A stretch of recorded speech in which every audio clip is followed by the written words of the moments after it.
It's Red Eye Radio. Gary McNamara and Eric Harley talk about everything from politics to social issues and news of the day. Whether you're up late or you're just starting your day, welcome to the show. From the Uniden America Studios, this is Red Eye Radio. All across America, we are Red Eye Radio. Welcome and good morning. He is Eric Harley and I'm Gary McNamara. Did you have a good weekend? I had a great weekend. How was your weekend?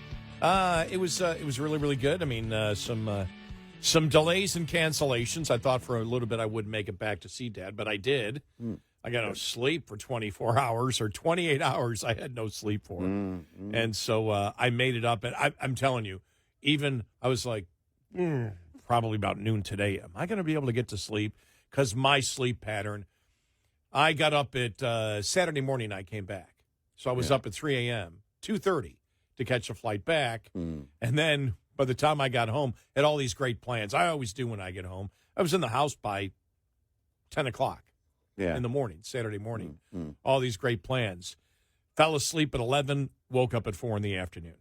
Didn't feel like doing anything. Took a long bike ride. That was it for Saturday. And then Sunday was up early because I'd slept so much. I was up by 5:30, did a bunch of things. And then went, I'd be able to go back to sleep. But I did. But it was a great weekend because thoughts and prayers. Thank you, God. When I was back, I probably sat with Dad for 5 hours on Friday. And we had great conversations. And I posted a picture of him in his bed, both on my X page and on my Facebook page. Gary at Red Eye 1. A lot of people have commented on it because he wished everybody a Merry Christmas. And we had a great conversation. His cognitive abilities, his mind was working great that day.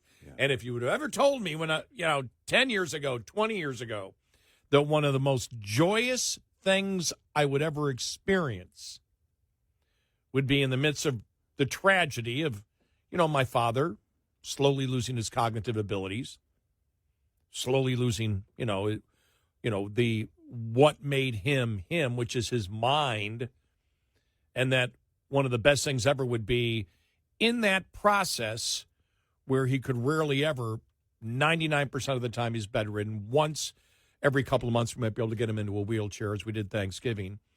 But the fact that would be some of the most joyous things I could possibly experience, a conversation with my father because his mind was clear that day. Yeah. I probably would have told you, I would have viewed it as an incredible tragedy and I wouldn't be able to handle it emotionally. And it's completely the opposite. It was a wonderful moment. Yeah. For those of us who have family members with dementia, those moments of clarity are really more and more a gift. An experience with my mother-in-law over the weekend where she was telling us she needed to get home to a town she hasn't lived in for over 40 years so she can get Christmas ready for her children. And it was just a moment. There were other moments of joy throughout the weekend, but when you go through those moments,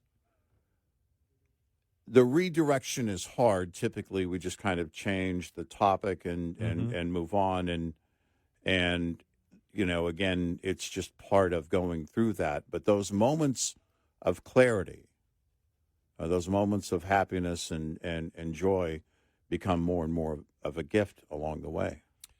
Especially because when I got there Thursday, and I was exhausted. By that time, I hadn't slept in like 20 hours.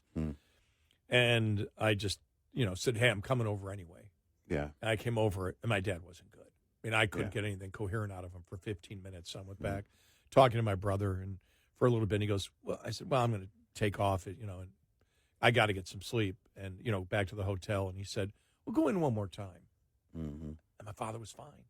Yeah. For like 15 minutes. It's unbelievable. Yeah. Because you walk in, he's not there. Right. You walk back in, and he's 95% there for 15 minutes. And so I figured it might be a 15-minute thing here or there, and then to come back on Saturday and have almost the entire day that I was there, 5 hours. Right. As close to total cognitive abilities as he has had in a long, long time. It was a great joy. It's a great joy.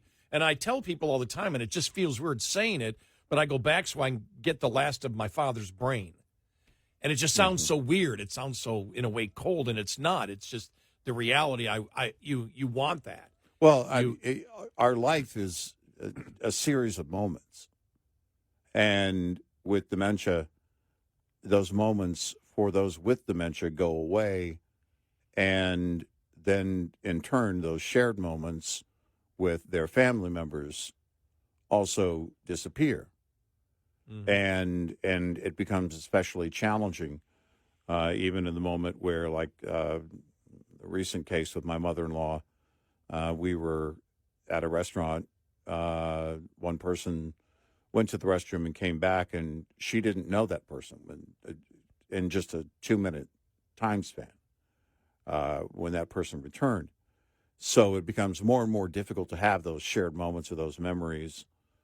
My wife and I are always recalling memories of when we were young, when we started out, when our kids were babies, when our grandkids were babies.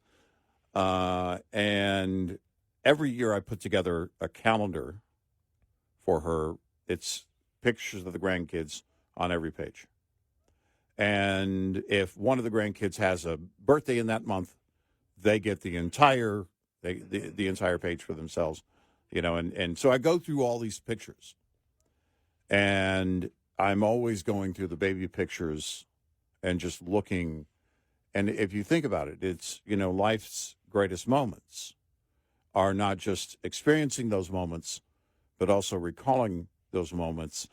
One thing, when my kids were babies, I just had a policy of not owning a video camera. I would borrow one from a family member occasionally for certain things, but I knew that if I bought a video camera, that I was going to be worried about getting everything on video and not experiencing the moment. And I wanted to experience the moment. And somehow along the way, we still preserve those moments. And I'm glad I made that choice years ago, but we also took plenty of pictures, and everybody in the room ended up taking pictures. Then with the advent of cell phones, everybody's got a camera all the time, and too many pictures. Yeah, exactly. Well, and then when you're recalling things, there were a couple of pictures that of my twin granddaughters, two of my granddaughters, and as they were babies, and one during the photo shoot had reached over and grabbed her sister's hand. Now, when these two were born, the moment they were born, when they were in the little bassinet that they put them in, as twins, they put them in one, not two separate ones. And they're wheeling them down to the nursery, and I've got a video of them just moments after being born. They were vocalizing to each other. They were facing each other, each of them laying on their side, and they were facing each other. And I had this picture over the weekend that I came across of one of the twins grabbing her sister's hand as babies during this photo shoot. And then someone had zoomed in on the hands, and it just became this moment, and again, that's one of the things, it's the saddest, most confounding thing about dementia for those of us who have family members with dementia are those lost moments, but the lost shared moments of the reminiscing with others and also being able to learn. My father and I always have conversations. There are things that I'm learning about my dad's military career over the last 36 months that I never knew. And it's such, important information to preserve, I believe. And so we're having as many conversations as we can. My father will be 93 in May, God willing. He's been battling an illness for over 3 years now, very seriously, but also taking care of Mom, who has dementia.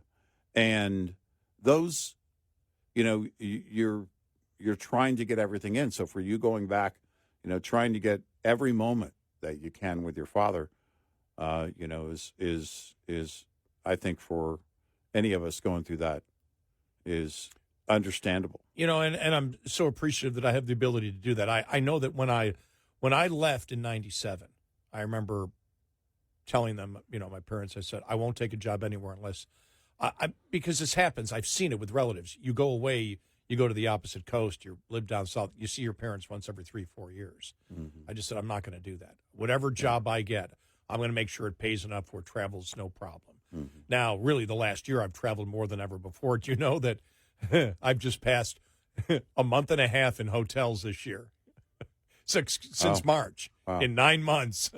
In less than 9 months, I've done a month and a half in hotels. And you're like, I spent Thanksgiving Eve in a hotel. I'm going to be Christmas Eve in a hotel. Mm-hmm. And you could sit there and say, it's been everything in my life I'm so grateful for, because one of the greatest things about the hotel I stay in is the hotel lounge. Mm-hmm. You meet people. It's right next to the desk where you walk in. It's right there. And I know everybody there now. Everybody's like family. I know everybody who works at the desk. I know the food people. I know the service people. I know the lounge people, the bartender, everyone.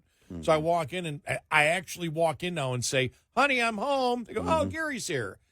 And it's been absolutely wonderful because I've met in that lounge. Just sometimes I have a glass of wine, sometimes I don't. But if I meet the most incredible people. Everybody's traveling somewhere. It reminds me of a Trans-Siberian Orchestra Christmas story. Yeah, they have a song called the Man in the Bar or whatever it is, but it's about meeting travelers along the way.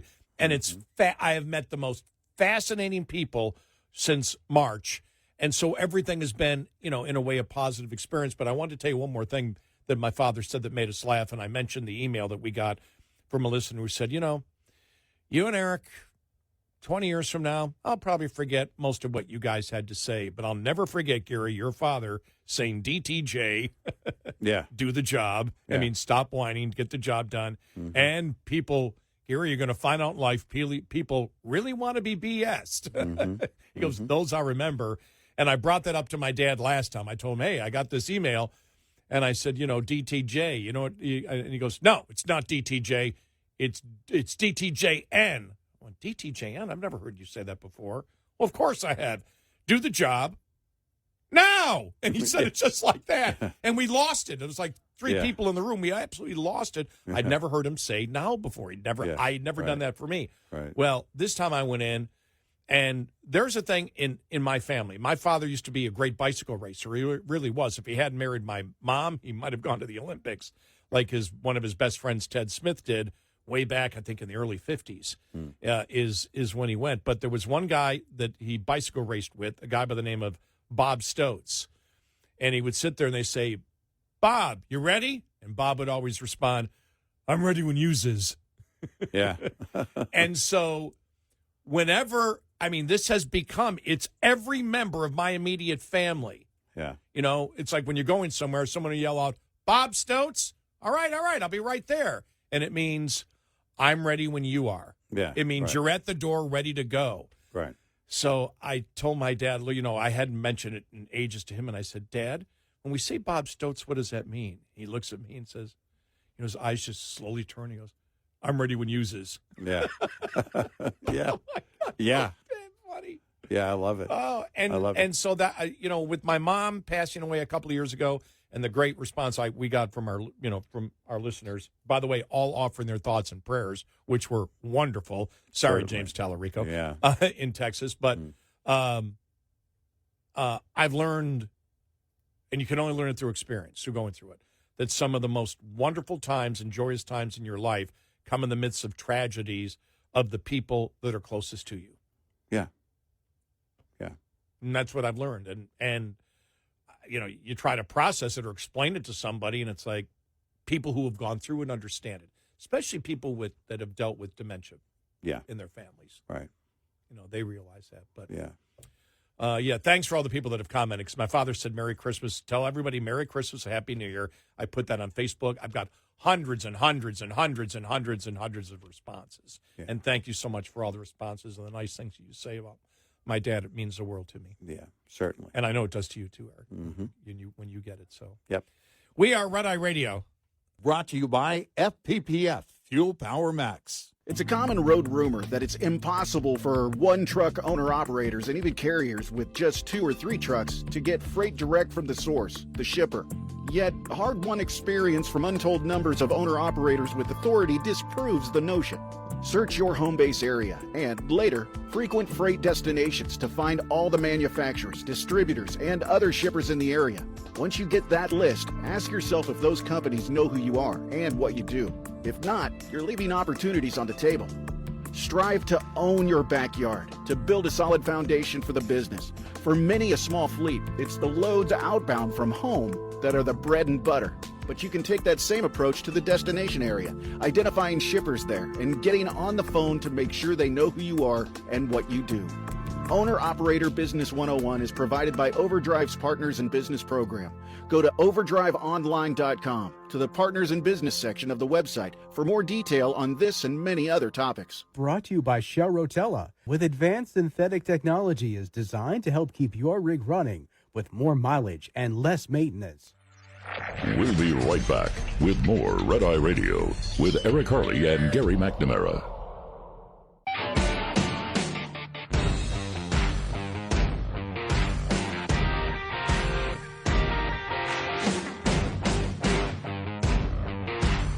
We are Red Eye Radio. He is Eric Harley, and I'm Gary McNamara. All right, an update on some of the stories we've been following overnight.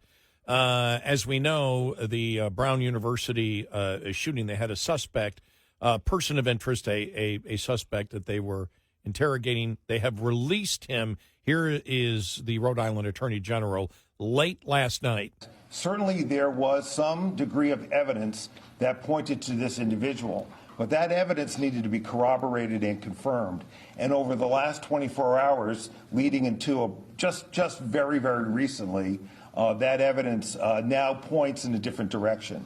So what that means is that this person of interest needs to be and should be released. I think what is really unfortunate that this person's name was leaked to the public. It's hard to put that back in the bottle, okay? So we're going to proceed very carefully here. There is too much at stake for the victims of this horrific crime and their families to take chances with respect to this investigation. What I anticipate seeing going forward is that our team of prosecutors will be working with the Providence Police Department as the principal leads in this investigation. We will have our resources amplified by the state police, by the FBI, by the ATF, by the DEA, by the Marshal Service, and others as we develop leads and reach and move towards justice in this case. You know, the one question you have to ask is Brown University today, are they going to be open? It's a good question. Yeah, do you open them up if the suspect is still at large? Do you? I would be surprised if they were open or there wasn't immense security. And right now, the students are going through finals, and the question would be, too, they didn't reimpose the shelter in place after the first person of interest was released, but also local police have advised that they don't believe there's any reason, any immediate threat to Brown or the local community. If the investigation is going in a different direction and there's no threat to the local community or to the campus, then what does that tell us about the direction? Do they think it was a targeted shooting? Yeah, I don't know.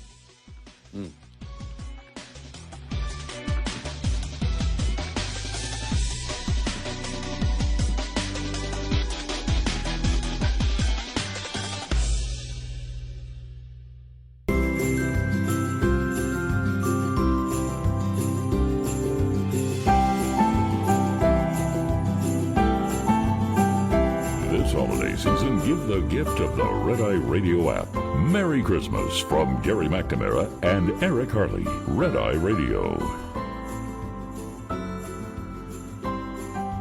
And he is Eric Harley, and I'm Gary McNamara. Welcome and good morning. I haven't seen any update on the investigation to what they believe is a homicide of the well-known actor and director Rob Reiner and his wife yesterday. Somebody wrote me and they said, well, could it have been a murder-suicide? The stabbing is what would lead people in a different direction. Right, yeah.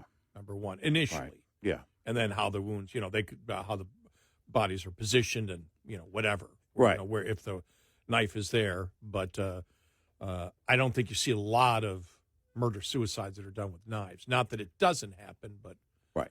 Most people don't stab themselves. Right. But earlier, and I don't know, I didn't check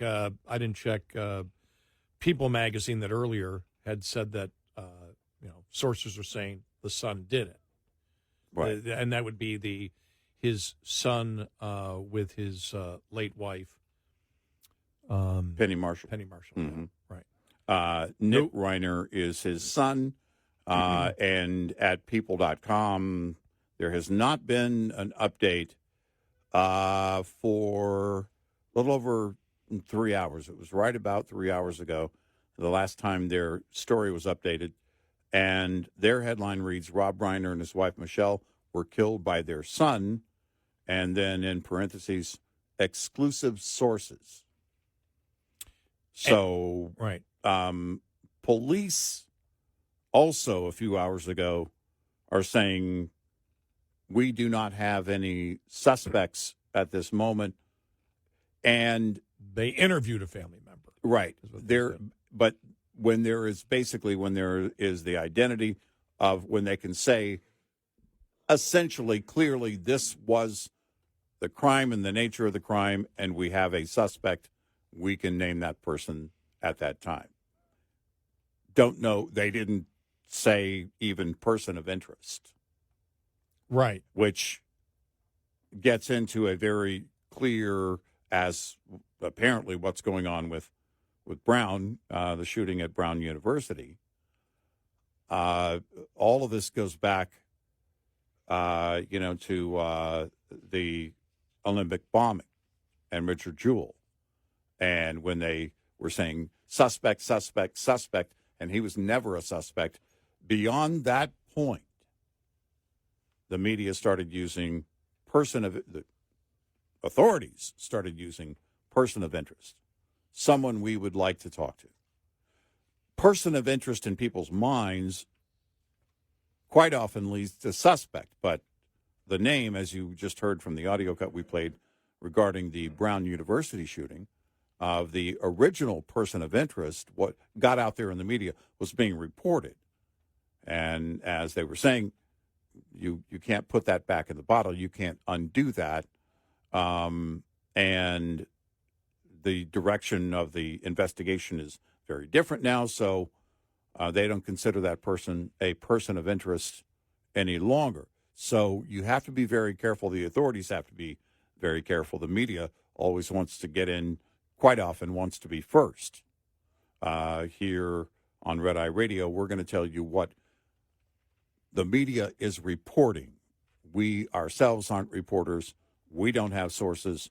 We'll tell you what is in the news, what's being reported, and then when the authorities make a statement, we'll bring you that statement. All right, meanwhile, health care. What happened over the weekend? Senate and Democrats failed. Senate Republicans and Senate Democrats failed to advance their party line health care proposals on Thursday, continuing the standoff over the future of Obamacare that gripped Congress in recent days. This is from National Review. The failed vote means that barring a bipartisan miracle over the next few days, the enhanced affordable care subsidies are all but guaranteed to expire on December 31st because vacation time is coming up. Yeah. A procedural vote to advance a health savings account centered health care bill authored by GOP Senators Bill Cassidy and others failed in a 51-48 vote. Rand Paul, Cassie-only GOP no vote, while GOP Senator Steve Daines was absent.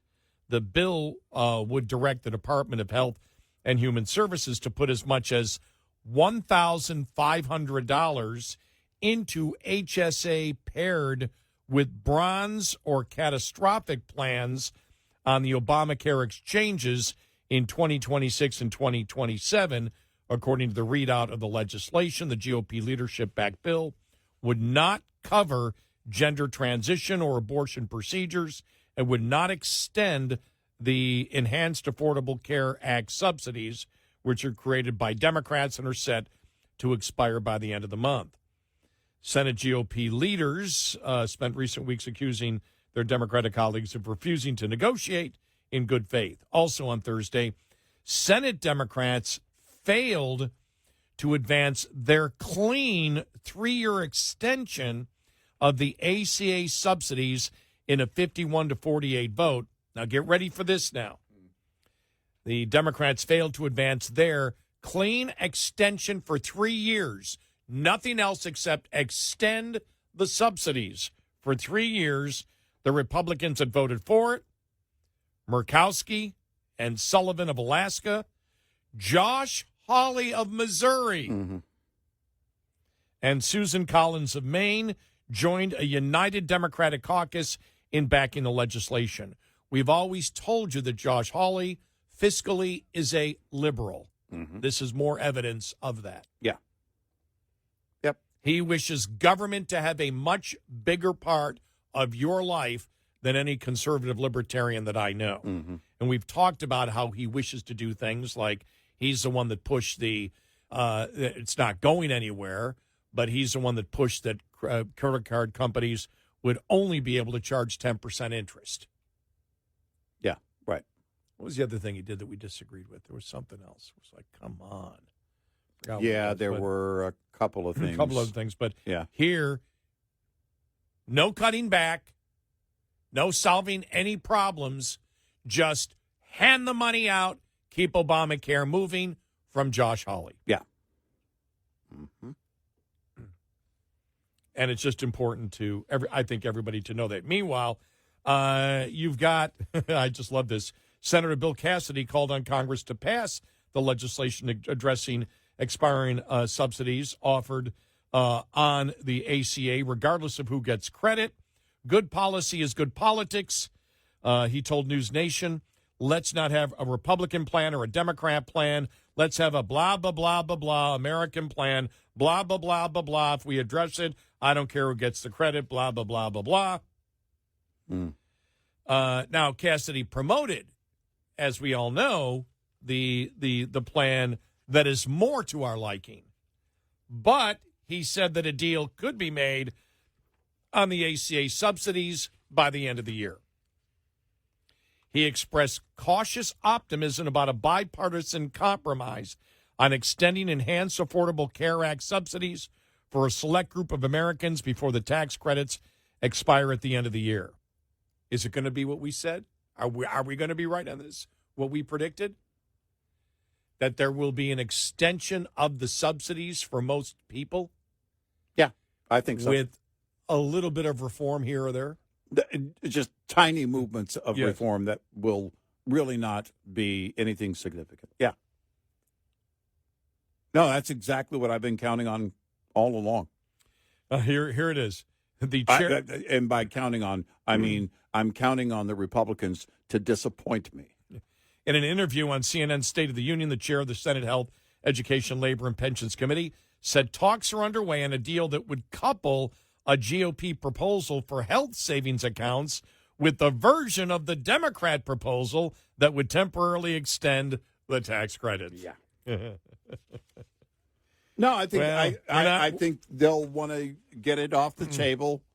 I don't know if they'll get it done this week. You know, the House is tentatively scheduled to be done on the 19th, which is Friday, and the Senate the 22nd. Well, I don't know. I don't know if they'll get it done this week, but ultimately I expect them to cave because they'll want to get it passed, kick the can past the midterm election, November 3rd of next year. So extend it for at least one more year. I don't think it'll be 3. I don't think they'll go 3 years. But they might.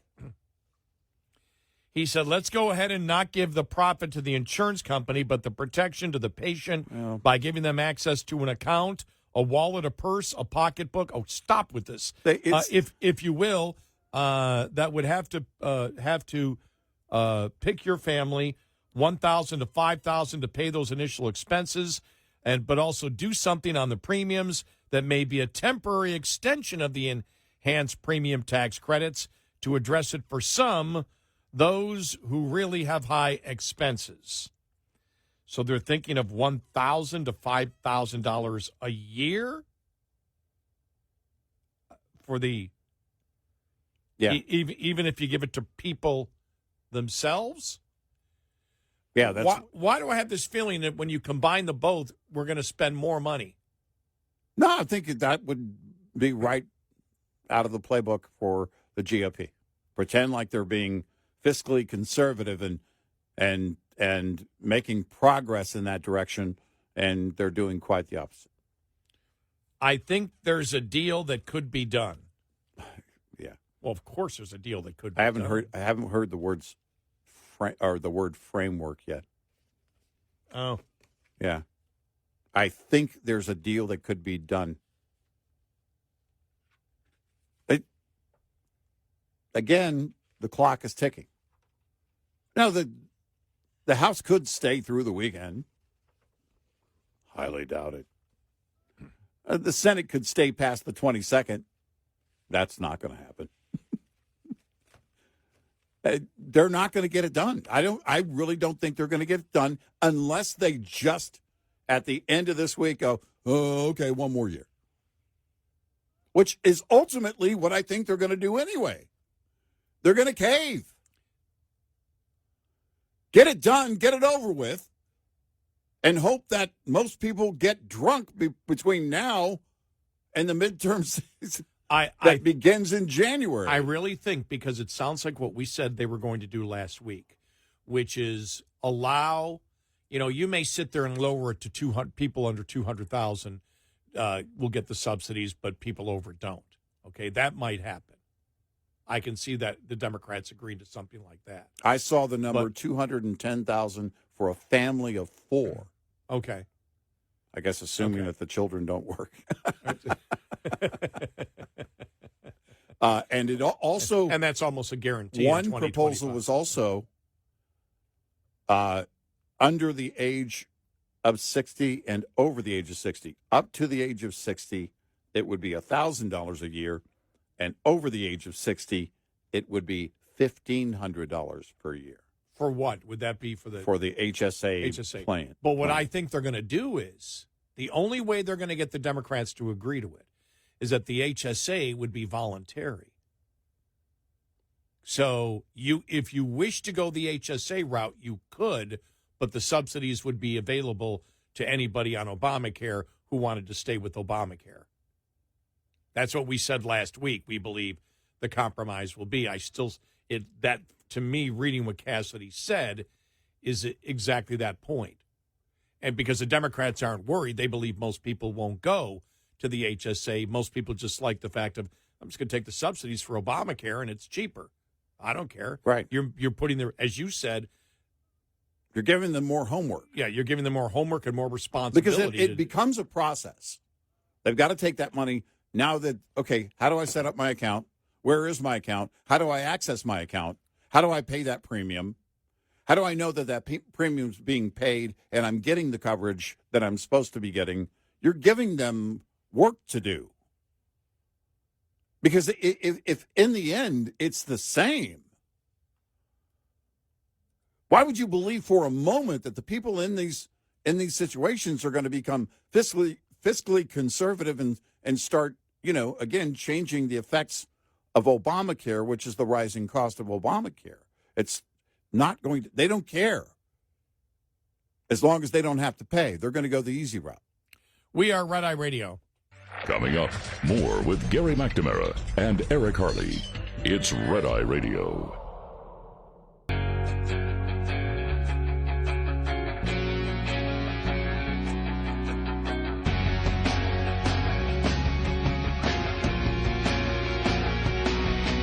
We are Red Eye Radio. He's Eric Harley, and I'm Gary McNamara. I'd love to be a fly on the wall of the meeting today between Erica Kirk and Candace Owens. Yeah. You heard that, right? Yeah. She had there was that town hall meeting and blasting the conspiracy theorists the other day. As she should. I can't imagine being in that place and then just hearing these conspiracy theorists. It's so morbid. It really is. It is absolutely morbid. Candace Owens gone off the deep end. Yeah. Big time. Why anyone gives her any attention. I know.